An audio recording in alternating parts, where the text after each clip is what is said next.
j'ai un emploi étudiant au McDo et moi j'étudie en finance. C'est quoi le rapport? Tu as besoin de développer pour être sur le marché du travail. Qu'au journal étudiant chez lui, comme oh my god, je suis riche. Tes collègues de travail ne sont pas tes amis. Beauté, bonjour. Hello, Maïga. Bienvenue à Qu'est-ce qu'on mange à midi? Un podcast pour discuter et échanger sur des sujets qu'on aurait aimé comprendre plus tôt en tant qu'étudiante étrangère, nouvellement arrivée sur le marché du travail, dans les affaires et dans la vie en général, parce que nos décisions ont un impact sur ce qu'on va manger à midi, sur notre vie, quoi.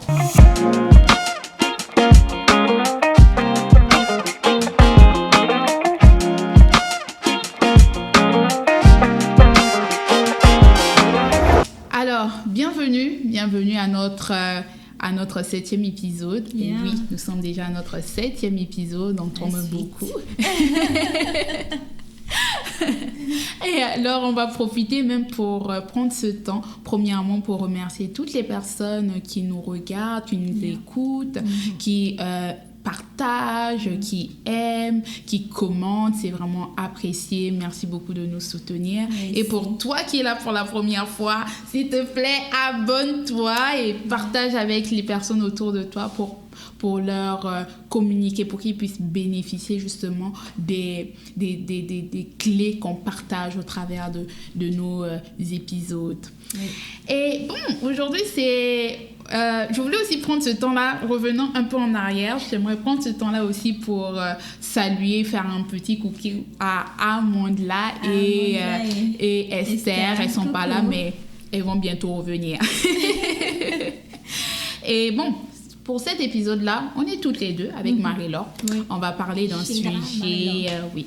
Moi, Chédra et Marie-Laure. Oui, moi, je suis revenue. C'est déjà le 2e épisode où je suis là. Et Marie-Laure aussi, elle est revenue. Ouais, Nous sommes toutes les deux de retour. Alors, nous allons parler d'un sujet très intéressant, sujet en rapport un petit peu avec tout ce que nous sommes en train d'aborder, parce qu'on a parlé, je me souviens, avec Esther, vous avez discuté de comment s'aimer dans sa vingtaine, l'importance de le faire, et toujours dans la même lignée, dans la même lancée, on va parler de l'importance d'avoir des jobs étudiants. Oui. Pendant son cursus universitaire et même collégial. Oui. Et je vais commencer premièrement par te poser une question, Marie-Laure. Est-ce que toi, pendant tes études, tu as eu à avoir un emploi d'été ou tu as juste passé tes cours et puis c'était tout? Merci pour la question, Chédra. Moi, quand je suis arrivée, parce que je suis arrivée en mai, et la rentrée c'était en septembre. Okay. Donc en mai, là, tout de suite, j'ai commencé à travailler. Oh, waouh! Dès que tu es arrivée. Dès que je suis arrivée, j'avais tellement hâte. Je suis arrivée, c'est comme le 5 mai. Et j'avais tellement hâte, je cherchais quelque chose. Peut-être en mai ou en juin, si je me souviens bien. Okay. Mais en tout cas, j'ai commencé à travailler tout de suite. Donc, ce qui a fait que durant toutes mes années universitaires, j'ai toujours eu un emploi, que ce soit d'été ou pendant l'année scolaire, j'ai toujours eu un emploi étudiant.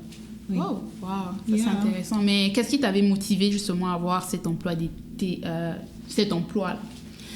Il y avait le côté, parce qu'avant d'arriver, je travaillais, fait que j'avais aussi, comme mon revenu, donc je voulais pas, et puis j'ai toujours été indépendante côté financier, en tout cas financièrement, j'ai toujours été indépendante, donc je voulais travailler, puis avoir mon argent, en tout cas ma première motivation c'était mon argent.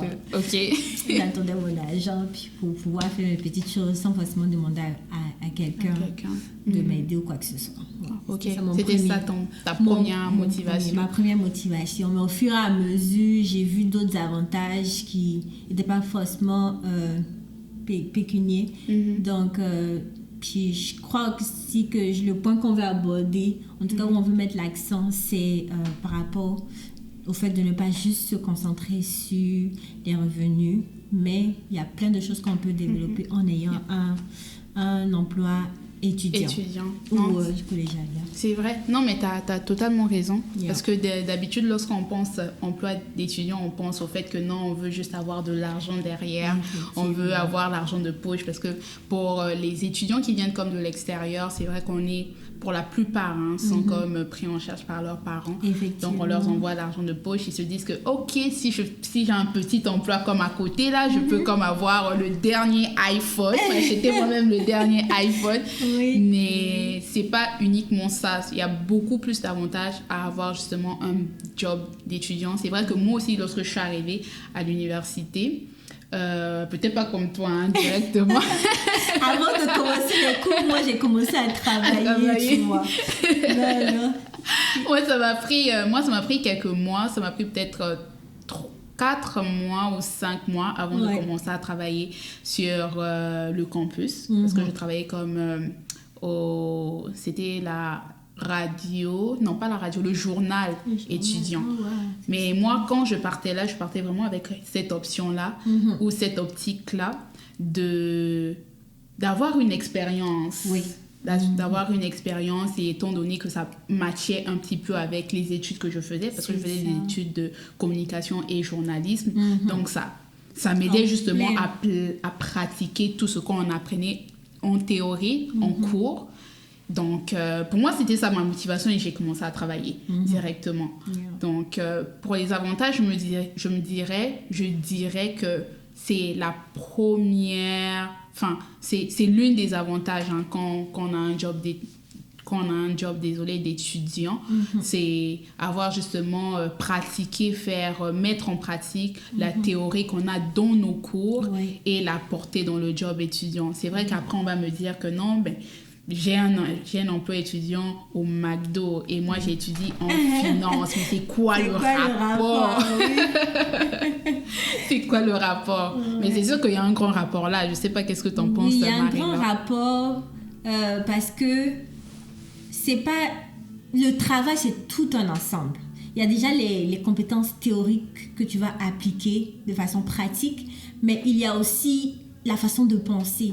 C'est comme, même si tu es au McDo, on te donne une tâche. Est-ce que tu es lent à accomplir ta tâche? Est-ce que tu prends du temps à capter toute l'information qu'on te donne pour la traiter, en même temps être efficace sur le champ? Donc ça, c'est des choses que tu as besoin de développer pour être sur le marché du travail.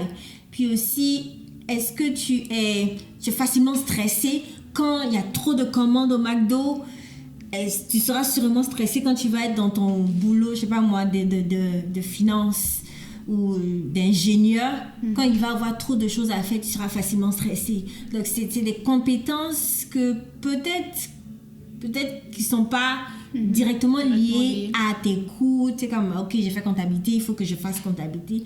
Mais c'est des choses à développer dès le début. Et ton boulot au McDo, c'est comment est-ce que aussi tu te mets sur une autorité. Quelqu'un qui te dit, il faut que tu fasses ça. Est-ce que tu es facilement irritable quand quelqu'un te dit des choses à faire? Est-ce que tu arrives à collaborer avec tes collègues? Oui. Est-ce que tu acceptes l'autorité de quelqu'un qui te demande de faire des choses, même si la personne a tort souvent, ou même si la personne n'est pas plus compétente que toi? Il y a toutes ces choses-là, parce qu'en entreprise, on retrouve de tout le monde. Donc, tu peux tomber sur un boss qui a peut-être gradué du secondaire, puis toi, tu as un baccalauréat ou un diplôme collégial. Est-ce que tu vas le regarder de haut? Donc, ça, c'est des petits trucs qui sont importants à cibler, puis à se dire, il me faut un job étudiant. Que ce soit pour avoir de l'argent, que ce soit pour avoir ton indépendance ou quoi que ce soit. Mais c'est très important tout de suite d'y penser. Oui, non, c'est vraiment intéressant ce que tu étais en train de dire.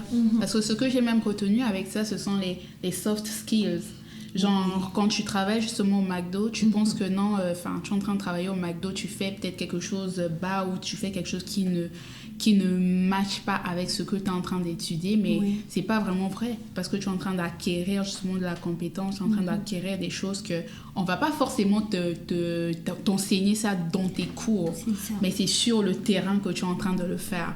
Et c'est quelque chose à prendre vraiment au sérieux, hein. Moi, au départ, quand j'arrivais, c'est vrai que mon frère m'avait déjà préparé, je pense que dans l'épisode, je pense que c'était l'épisode 1. Hein, c'était l'épisode 1. Je pense l'épisode 1 où on parlait de ça un petit peu, quand on brassait un peu les idées. Ouais. Mais mon frère était déjà ici au Canada avant que moi j'arrive. Yeah. Il était déjà au Canada, donc il me préparait déjà, je vais dire, il préparait déjà mon mental. Il me disait, non, mais quand tu vas venir ici, tu vas travailler. Tu vas travailler. C'est pas forcément pour avoir de l'argent, mais pour juste parfaire à tes compétences. Ça, c'est un avantage parmi d'autres, hein, parce qu'il y en a beaucoup quand même. Mais là, on est d'abord sur cet avantage-là de parfaire tes compétences, développer tes soft skills. Oui. Parce que, quand moi je suis arrivée à l'université, j'ai eu mon premier vrai salaire. Parce que c'est quand j'ai reçu mon chèque là, quand j'avais écrit mon article au journal étudiant, j'étais juste comme, oh my god, je suis riche. J'ai gagné mon argent, je suis responsable, je suis indépendante. Et surtout après 2 semaines ou 3 semaines, tu dis, attends, je vais travailler fort. Je t'assure. Là, tu es comme plus motivée, mais on en rit maintenant, mais c'est important justement de faire ce pas-là quand tu arrives à l'université, tu arrives au collège, de chercher un emploi. On n'a pas dit de venir...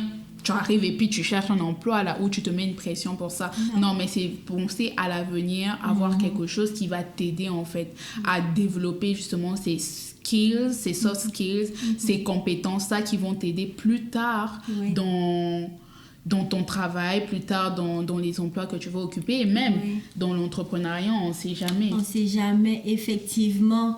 Et...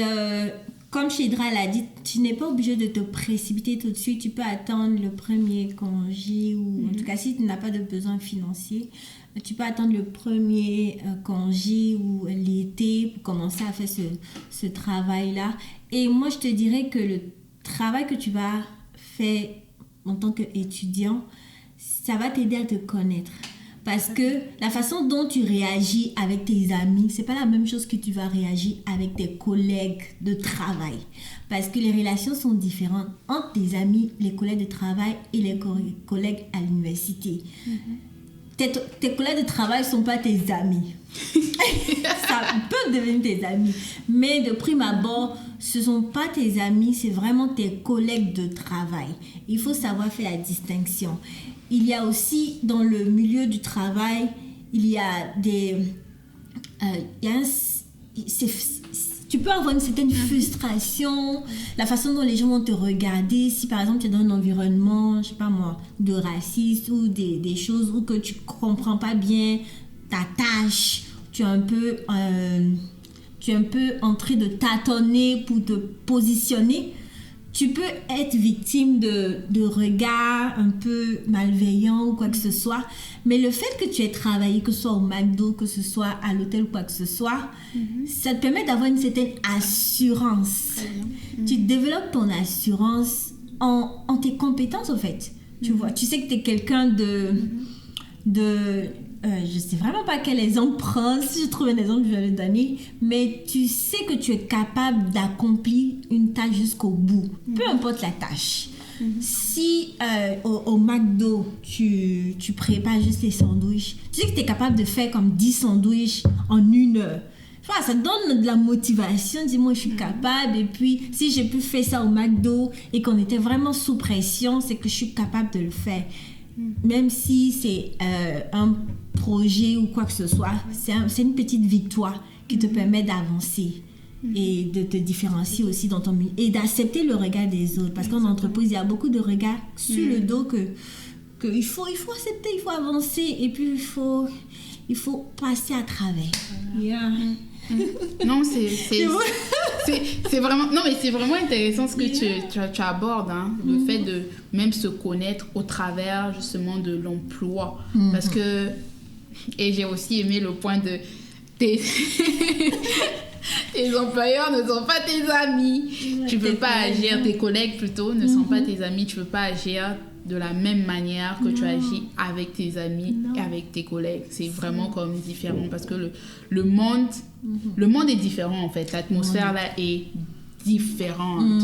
Donc, c'est deux choses bien différentes qu'il faut prendre en compte et il faudrait justement se retrouver à travailler pour faire justement cette différence. Parce que si tu n'as pas appris à parler à tes collègues, si tu ne l'as pas appris, ça serait compliqué pour toi plus tard dans ton travail. Je pense que, moi je pense que c'est ça. Oui, si tu n'as pas appris à dealer avec des gens qui ont des comportements difficiles. C'est vrai que quand tu travailles, tu as des groupes de travail et c'est très important de supporter les différentes personnes dans les groupes, des gens qui travaillent pas, des gens qui sont jamais présents. C'est frustrant, c'est énervant, mais c'est le monde du travail. Il y a des gens qui vont pas se présenter quand vous aurez une tâche à faire. Il faut que tu fasses la tâche. Mais il faut aussi savoir que tu n'es pas là pour couvrir les fautes des gens. En entreprise, que ce soit ta meilleure amie, mais c'est ta collègue avant tout. Vous êtes payé pour le travail que vous donnez. Donc, il ne faut pas avoir la honte ou avoir un sentiment de culpabilité pour se dire non, c'est mon amie, je vais la couvrir, quoi que ce soit. Non, c'est à cause de ça, je dis c'est très important de savoir que c'est pas ton ami, c'est ton collègue. Et c'est une relation qui existe. Il y a plusieurs types de relations. Et je pense qu'on en avait parlé avec Esther. S'aimer dans sa vingtaine. Tape s'aimer dans sa vingtaine, tu vas écouter. Les relations, il y a des amis, il y a des parents, il y a des frères et sœurs. Et on deal avec ces personnes dépendamment du cadre dans lequel ils se trouvent. C'est bon. C'est bon de chercher un travail d'été ou un travail étudiant parce que ça va t'aider à te forger une personnalité. Et à développer un caractère. Moi, je sais que quand je suis arrivée, parce que je l'ai raconté aussi dans S'aimer dans sa vingtaine, j'étais souvent timide ou quoi que ce soit, même dans le ton de ma voix, en entreprise, ma façon de parler, ça donnait l'impression que j'étais pas tout à fait sûre de ce que je disais ou ce que je faisais. Et c'est au fur et à mesure que je travaillais, tu sais, comme ta patronne va te demander de faire quelque chose, tu as même peur de lui demander, est-ce que je dois, est-ce que j'ai bien compris, est-ce que, et tout ça, je te dis, si tu te retrouves dans ton travail de financier où tu veux qu'on te garde après ton stage, que c'est là que tu fais ce genre d'erreur, ça peut te porter préjudice. Oui. Alors que genre, t'as eu le temps justement, et j'ai vraiment aimé l'épisode, c'était l'épisode 5. Oui, l'épisode 5 de S'aimer dans sa vingtaine. Si vous ne l'avez pas encore écouté, ça s'affiche quelque part là. Ou si ça ne s'affiche pas, tapez S'aimer dans sa vingtaine et puis allez écouter cette émission-là. Cet épisode, c'était vraiment comme une très belle émission. Alors, oui, c'est vraiment important. Je reviens sur ce que je suis en train de dire. C'est vraiment important ce que tu étais en train de dire parce que des fois, on veut commencer quelque chose sans pour autant avoir eu le temps de se préparer. Parce que ça, c'est juste c'est une sorte de préparation, ce job d'été-là ou ce job d'étudiant. Tu prends le temps pour apprendre, tu regardes comment ça fonctionne, comment ça se fait, comment on parle à un employeur, comment on parle à ses collègues, la manière de se tenir, parce que tu vas pas te tenir de la même manière quand tu es dans un endroit, je sais pas, divertissant et dans un endroit où tu dois être justement solennel. Donc, c'est quelque chose vraiment à bâtir, mais comment on bâtit ça? C'est en mettant en place des actions, comme en allant chercher un emploi d'été, en allant chercher un emploi, peu importe le poste ou peu importe l'emploi en fait. C'est juste commencer quelque part pour plus tard justement te développer. Parce qu'on en parlait même aussi avec Esther quand on parlait du réseautage. Dans l'épisode on parlait du réseautage. L'épisode 6. Si vous n'avez pas encore écouté cet épisode, allez taper, chercher dans la liste des épisodes qu'on a déjà tournés et allez écouter ça parce que ça va aussi vous donner des clés importantes. Effectivement. Donc, les clés importantes. Désolée. Donc, je disais que c'est vraiment important de faire ça pour justement se développer soi-même. Et comme tu disais, développer aussi sa personnalité. Parce que on discutait tout à l'heure avec Marie-Laure avant de commencer. On disait que, il y a des personnes, des fois, quand ils arrivent des nouveaux arrivants, hein, quand ils arrivent au Canada, ils ont un CV vraiment comme vide, un CV, enfin, il y a pas grand-chose. Et lorsqu'ils partent chercher justement les emplois, ces emplois-là d'été, ou ces emplois d'étudiants, quand ils décident de le faire, ça devient difficile, ça devient compliqué. Et l'une des solutions à ça, justement, aussi, c'est commencer à aller chercher pour bâtir justement ce CV ou embellir ce CV. Je sais pas. Oui, c'est vrai. Ce qui est bien dans la culture canadienne, c'est que le titre importe peu. C'est plus les compétences que tu développes. Et je crois que c'est un avantage pour tous les Canadiens ou pas Canadiens de profiter de cette culture-là. Parce que ça te permet de te mettre en valeur d'une autre façon. Pas par rapport à ce que tu as fait, mais par rapport à ce que tu as développé dans ce travail-là. Et peu importe le poste que tu auras, peu importe... je pense pas que le monde ici, en tout cas, selon mon expérience, j'ai pas eu du mal à trouver des boulots d'été. Moi, j'avais déjà travaillé là, mais c'était pas la question principale. C'était vraiment pas la question principale. La question principale, c'était plus au niveau de est-ce que tu es disponible? Est-ce que tu es quelqu'un en qui on peut faire confiance? Et est-ce que tu... C'est plus au niveau de la confiance, c'est que tu vas te présenter à l'heure. Puis ça aussi, ça t'apprend à te lever puis te présenter à un emploi tous les jours. La ponctualité. La ponctualité. La ponctualité. Ça travaille ta ponctualité. Parce que si tu sais que tu n'es pas ponctuel, tu vas te présenter 2-3 fois, l'employeur va dire mais ça marche pas. Tu vas te rendre compte que la ponctualité, c'est très important. Il faut travailler là-dessus. Donc, c'est une bonne culture. Puis je crois que c'est important de profiter. Peu importe si ton CV soit vide ou plein, tu peux toujours ajouter de quoi. Puis tu n'es pas obligé de mettre tout ce que tu as fait. Va chercher l'essentiel. Même si, ce qui est bien aussi dans la culture canadienne, c'est qu'ils valorisent le bénévolat.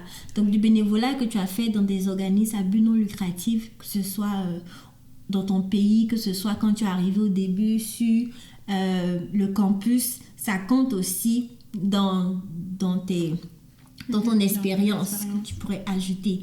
Et il y a un point que je voulais signifier, c'est que ceux qui ont la possibilité de trouver un travail dans leur domaine d'études. Faut pas que ce soit un piège pour vous. Il ne faut pas que vous commenciez à vous comme sentir trop supérieur ou trop prétentieux parce que je l'ai dit parce que oui. Parce que ça n'a rien à voir avec le titre. Shedra avait eu un travail mais elle devait écrire des articles, elle devait prouver. Donc, ça ne sert à rien d'avoir un certain titre puis ne pas produire ce pourquoi tu es là. Sûrement que les gens ne vont pas te le dire, mais ils vont garder une mauvaise image de toi. Et le monde est petit. Le monde est petit et ça ne va pas aller de gauche à droite. Surtout si on parle du Nouveau-Brunswick, de Moncton. Tout le monde se connaît un petit peu. On connaît toujours quelqu'un qui connaît cette personne. Puis ça peut devenir justement un gros problème comme est en train de le dire Marie-Laure. Oui, ça c'est vrai, hein, parce que des fois on arrive dans des emplois et on embellit en fait tout ce qu'on fait là. Genre, en fait, c'est comme si on se survend. Oui. C'est ça. On se survend, mais en fait, faudrait vraiment pas faire ça parce que à un moment donné, ça va te revenir dans la face. Ça va te revenir dans la face et puis ça serait compliqué. Tu viens là, c'est pour apprendre. C'est vrai que, ok, si tu as eu l'emploi, déjà, ça veut dire que tu as des compétences, les gens ont vu les compétences, les bonnes compétences dont ils sont en train de chercher. Et quand tu arrives là, tu bâtis encore, tu travailles encore plus, justement pour valoriser ce que tu avais dit en entrevue. Parce que c'est ça, des fois en entrevue, on arrive là et tout, on est tout beau, on est tout propre là, mais lorsqu'on arrive dans l'emploi, c'est ok, on se pose la question, mais est-ce que c'est la même personne qu'on a embauchée ou pas? Oui, ça c'est vrai. Et ça, c'est décourageant pour un employeur qui se retrouve à avec un employé, un employé qui n'a pas été sincère. Parce qu'il faut savoir que la sincérité, c'est une des qualités qui est recherchée par tout employeur. Donc, si tu n'es pas sincère dans le travail de quelqu'un, tu ne seras même pas sincère pour toi-même. Si tu veux demain te lancer en entrepreneuriat ou quoi que ce soit, tu ne seras pas sincère avec les gens. Tu vas juste vendre du rêve. Et tout ce qui n'est pas sincère, c'est comme construire du sable. Exactement. Ça va s'écrouler, ça va paraître après. Donc c'est important, ça permet de bâtir ta sincérité et aussi bâtir... C'est comme souvent, il y en a qui font des boulots d'été, il y en a qui sont gestionnaires de magasins. Gestionnaire de magasins, ça te permet d'apprendre à gérer une équipe. Gérer une équipe, c'est pas facile. On nous apprend pas comment gérer une équipe à l'université et à l'école, non. Donc, c'est des choses que tu es obligé d'apprendre sur le tas. Si tu gères une équipe en tant que gestionnaire de magasin, c'est une bonne chose parce que tu vas apprendre à encaisser, à ne pas prendre des choses personnelles. Parce qu'en entreprise, ne prends pas les choses personnelles. C'est ça. Il y a plein de choses qui se passent. Tu vas penser que c'est toi qui es ciblé, visé ou quoi que ce soit. Il faut avoir ce détachement. Et le travail en tant qu'étudiant te permet d'avoir des détachements. Il y a tellement de compétences que tu as. Sûrement qu'on va en parler plus en largeur des choses, les réalités du travail. C'est comme chez Hydra Travail, Amandla, Esther puis moi. Il y a beaucoup d'éléments qu'on a appris jusqu'à aujourd'hui. Et dans le monde du travail, je te dis, c'est un autre monde. C'est un autre monde. Totalement. Ouais. Totalement un autre monde. Et une fois, je discutais avec un ami, mais lui, il est en Afrique. Oui. Puis lui, il a passé toutes ces années d'études juste à étudier. Oh purée. Juste à étudier, pas d'expérience. Après, c'est vrai que c'était un peu difficile en Afrique aussi pour parler de comme emploi d'été, je sais pas trop. Oui, c'est un pays dépendamment. Oui, dépendamment de d'autres pays là. Mais lorsque je discutais avec, j'étais un peu choquée parce que je me disais, il a passé 4 ans ou 3 ans à étudier sans pour autant aller voir ou tester si c'est quelque chose, par exemple, qu'il aime en trouvant un emploi dans son domaine. Ça, c'est juste dans le cas si tu trouves un emploi dans ton domaine, un emploi d'étudiant dans ton domaine. Parce qu'il a fait ça, puis il allait travailler, puis ensuite, il me disait « Oh, je sais pas, mais l'université et puis la vie d'un salarié ou d'un fonctionnaire n'est pas pareil. C'est vraiment pas pareil. C'est 2 choses différentes et j'ai l'impression que je n'ai pas appris beaucoup de choses à l'université. Et moi, pour moi, je pensais juste au fait que, s'il avait pris le temps justement de travailler, d'avoir des petits boulots, il allait justement avoir d'autres compétences, des nouvelles compétences ou de la connaissance qui aurait pu l'aider pour son travail actuel. Donc, je sais pas. Oui, c'est très important. C'est 2 mondes différents. Et le milieu du travail, ça t'apprend aussi à être résilient. Parce qu'il y en a qui changent de boulot. Tu sais, comme aujourd'hui, tu as commencé housekeeping, ça te plaît plus ou la personne te plaît plus, tu changes, tu vas être au McDo. Après, tu vas dans une maison de retraite. Tu es instable. Tu peux pas garder un boulot comme ça. Parce que il y a quelque chose qui n'est pas stable dans ce que tu recherches. Donc, ça te permet de savoir aussi que tu n'es pas stable et ça t'apprend des choses que tu ne vas jamais savoir sur les bancs, comme l'ami Achidra. Puis, c'est important de faire cette expérience-là. C'est important de chercher quelque chose à faire, peu importe le salaire. Je ne peux pas dire peu importe le salaire parce que dépendamment des besoins de chacun. Mais c'est important de le faire. Je connais des étudiants qui sont devenus paresseux. Je ne sais pas si c'est seulement ceux que je connais ou c'est dans le monde en général, mais les gens sont devenus les jeunes sont devenus paresseux. Bon, moi, je suis jeune, hein, mais il y a des personnes qui sont devenues paresseuses. Je sais pas si c'est le système qui fait, ou peut-être c'est le monde que je côtoie. Mais ça sert à rien de s'asseoir pour dire ok, j'ai déposé un CV, ils m'ont pas appelé, non, ou non, pour trouver un boulot c'est loin là-bas. Prends le bus. C'est ça. Prends le bus. Il y a des jeunes qui disent non, c'est trop loin, prends le bus. C'est ça. Prends le taxi. Tout simplement. Si t'as pas l'argent, prends le bus. Le bus, il y a des réductions pour les étudiants. Qu'est-ce que tu attends? Qu'est-ce que tu fais à être assis à déposer 2 CV et tu dis non, on ne m'a pas appelé. Ils vont pas t'appeler après 2-3 CV. Non. Au mall, j'ai tellement appliqué dans les magazines du mall. Je sais pas, je voulais tellement travailler là-bas. Tu sais, comme ça fait fancy quand tu es dans le magasin, tu tournes. Mais j'ai pas eu... j'ai pas eu d'appel. Mais je me suis pas découragée. J'ai appliqué. Tu sais, comme appliquer, c'est poser ton CV, envoyer ton CV dans plusieurs endroits et te déplacer si possible. Et si tu connais des agences de placement, déplace-toi vers l'agence de déplacement et que l'anglais, la langue, le français ou quoi que ce soit ne soit pas un obstacle pour toi aussi. Oui. Oh, c'est vraiment intéressant ce que tu viens de dire par rapport au mall, parce que moi aussi, je voulais travailler à H&M. Oh mon Dieu, je voulais tellement travailler là-bas. Je suis allée déposer les CV plusieurs fois, mais on m'a jamais appelé.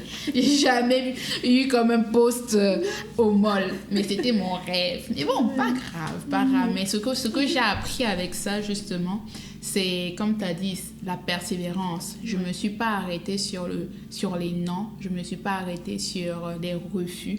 Mais j'ai comme persévéré. Ce que je me disais même, c'était, si j'ai eu un refus, ça veut dire qu'il y a un problème quelque part. Il faudrait que je puisse alors creuser pour aller voir c'est quoi le problème réellement. Donc, c'était pas, non, on m'a refusé, oui, je suis en train de me morfondre quelque part, ou bien je m'enferme chez moi, je ne veux pas sortir. Non, j'ai continué à aller chercher, continué à frapper aux portes, continué à regarder. Et même, ce que j'avais fait une fois, c'était aller voir le service, parce qu'il y a un service à l'université où on t'aide à parfaire ou bien à embellir ton CV. Bien faire ton CV. Voilà, bien faire ton CV. Donc, c'est à partir de ce moment-là, justement, que je suis allée m'approcher de ces services-là pour revoir mon CV. Je sais comme peut-être que mon problème, c'est le CV. Mais ça m'a vraiment pas arrêté. Et franchement, je vais vous encourager de ne pas vous arrêter, de continuer. Parce que lorsqu'on a un job, on apprend énormément. On apprend sur sa personne, comme ce que Marie-Laure a dit. On apprend sur sa personnalité. On apprend des qualités qu'on ne connaissait peut-être pas avoir, mais qu'on a et que les employeurs ont besoin justement de voir lors des entrevues et même pour vous embaucher. Donc, c'est un peu... Oui, aussi, je veux... C'est comme si vous avez cherché un été ou une période que vous n'avez pas eu, ne soyez pas découragés. Cherchez encore davantage, peut-être l'été prochain ou la session prochaine. En tout cas, ne vous découragez pas. Et je sais qu'à notre temps, il y en a qui changeaient de ville pour aller travailler ailleurs. À quel point les gens étaient tellement motivés puis déterminés. C'est ça. Donc, il y a ces possibilités. Si c'est l'été, tu peux changer de ville, aller travailler ailleurs, dépendamment. Mais même s'il reste 1 mois, tu peux toujours avoir un travail. Faut pas se décourager pour toi qui as comme cherché ou que tu n'arrives pas à trouver ou que la langue, c'est un problème. Un problème. Et puis, je peux aussi rebondir sur ce que tu disais par rapport à la langue. On est dans une province bilingue. On est dans une province bilingue, donc c'est le français et l'anglais. Donc c'est quelque chose qu'il faudrait travailler là-dessus. Mais pour travailler, ça peut aussi être un bon moyen pour toi de trouver un emploi qui t'aide à pratiquer ta langue. C'est pas parce que c'est pas juste en allant lire un livre que tu vas peut-être développer ton écoute ou développer justement cet accent-là pour mieux parler la langue. Parce que je me souviens, moi, lorsque j'étais à l'université, parce que j'étais à l'université, j'avais eu un emploi d'été dans une autre ville carrément. Tellement que j'étais déterminée. J'étais trop déterminée. Oui. J'étais allée dans une autre ville, à Fredericton, et j'ai travaillé là pendant, je pense, 3 mois ou 4 mois, et c'était en anglais, mais uniquement en anglais. Quand je rentrais à la maison, oh mon Dieu, j'ai été fatiguée parce que ça me demandait beaucoup, mais c'était intéressant parce que ça m'a aidée justement à perfectionner ma langue. Mais ça, c'est à partir d'un emploi d'été. Donc, c'est vraiment pas... C'est pas vraiment s'arrêter. Hein. Faudrait vraiment pas s'arrêter et se dire que non, je vais rester chez moi, puis je ne peux pas parler, je ne trouve pas d'emploi, on ne me contacte pas. Non.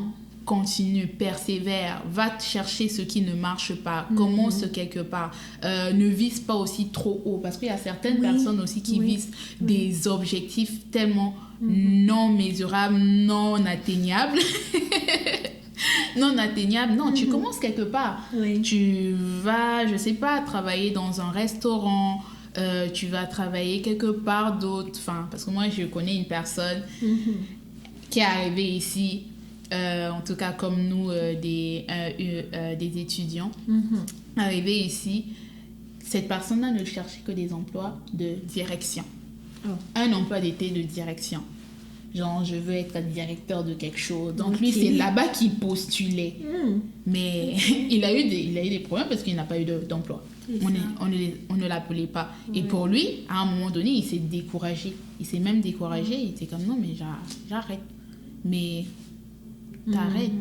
Ça, c'est important parce que c'est pas réalisable ce que tu demandes. Donc, forcément que ça va pas marcher, que tu seras découragé. Ouais, puis c'est important ce que tu dis, Sheila. Si tu vises quelque chose qui n'est pas atteignable, tu vas avoir du découragement. Et ça, c'est prévisible.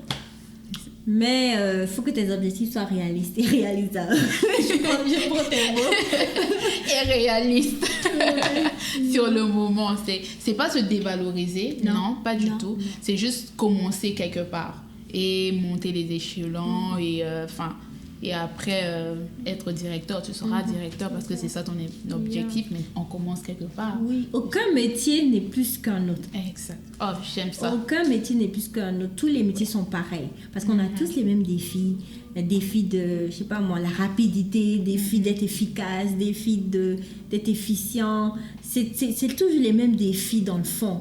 Peut-être que la forme n'est pas pareille. Raison pour laquelle je dis souvent à des jeunes que je côtoie, souvent quand on leur donne une offre d'emploi, ils se disent oh non, est-ce que je suis capable et tout. Surtout quand tu viens juste de sortir de l'université, que tu as une offre et on te met un gros titre ou quoi que ce soit, tu es un peu réticent. Mais je dis, c'est dans le fond, ils savent que tu peux pas, c'est comme tu peux pas le faire tout de suite, mais ils ont confiance en ces compétences qu'ils ont vues en toi. Ils n'attendent pas que tu fasses la magie tout de suite, mais ils savent que tu as les capacités pour y arriver. C'est ça qui est important. Et tous les boulots, quand tu arrives à être efficace dans ton boulot, ça veut dire que tu as toutes les capacités pour arriver. Donc tous les boulots sont pareils. Fait que ce soit peu importe. Faut toujours postuler puis attendre à recevoir. Puis le temps est précieux. Tes 4 ans d'études, tu vas pas juste les passer à attendre l'argent ou quoi que ce soit. Non, c'est précieux. Et ça passe tellement vite. Il faut profiter de ces temps d'études. Oh, ça, c'est vraiment intéressant. Autant qu'on est en train de terminer sur une bonne base, on est en train d'atterrir. Et avant de terminer, avant de vous dire au revoir, je vais faire un petit résumé. Donc, pour cet épisode-là, on a abordé les avantages d'avoir des jobs étudiants ou des jobs d'été. Donc, c'est vraiment important de penser à avoir un emploi. Et ces avantages, c'est premièrement pour se connaître, se forger une personnalité, apprendre à être résilient et même apprendre à être persévérant, de ne pas s'arrêter. Ça apprend justement la persévérance, mais aussi au-delà de ça, dans notre cadre, c'est vrai que peut-être dans d'autres pays, c'est pas vraiment la même chose, mais ici, c'est aussi perfectionner son bilinguisme, sa langue. Je ne sais pas, dans les pays où vous nous écoutez, c'est peut-être il y a un autre point là qui pourrait justement être un avantage, c'est peut-être évaluer ça, mais ici, c'est aussi le bilinguisme. Donc, oui, il y a le point aussi de travailler avec des personnes qui ne sont pas de la même origine ou du même milieu que toi. Ça te permet de voir comment les autres pensent dans le milieu du travail. Parce que si tu viens d'un autre pays, que tu as eu à travailler avec d'autres personnes qui sont toujours de ton pays, ça va t'ouvrir une autre façon de penser, une autre façon de fonctionner dans le nouvel environnement et vice-versa. Les personnes qui vont t'embaucher, ils vont apprendre aussi de ce regard-là, comment est-ce qu'on travaille avec d'autres personnes avec lesquelles on n'a pas tous les mêmes origines. En tout cas, c'était un bon mot de la fin de Marie-Laure. En tout cas, ça nous a fait plaisir de nous retrouver encore devant vous. On va vous demander de liker, commenter, partager, afin que plusieurs personnes puissent en bénéficier et puissent aller se chercher un emploi. Tout simplement. En tout cas, merci beaucoup. Et qu'est-ce qu'on dit? Bon appétit!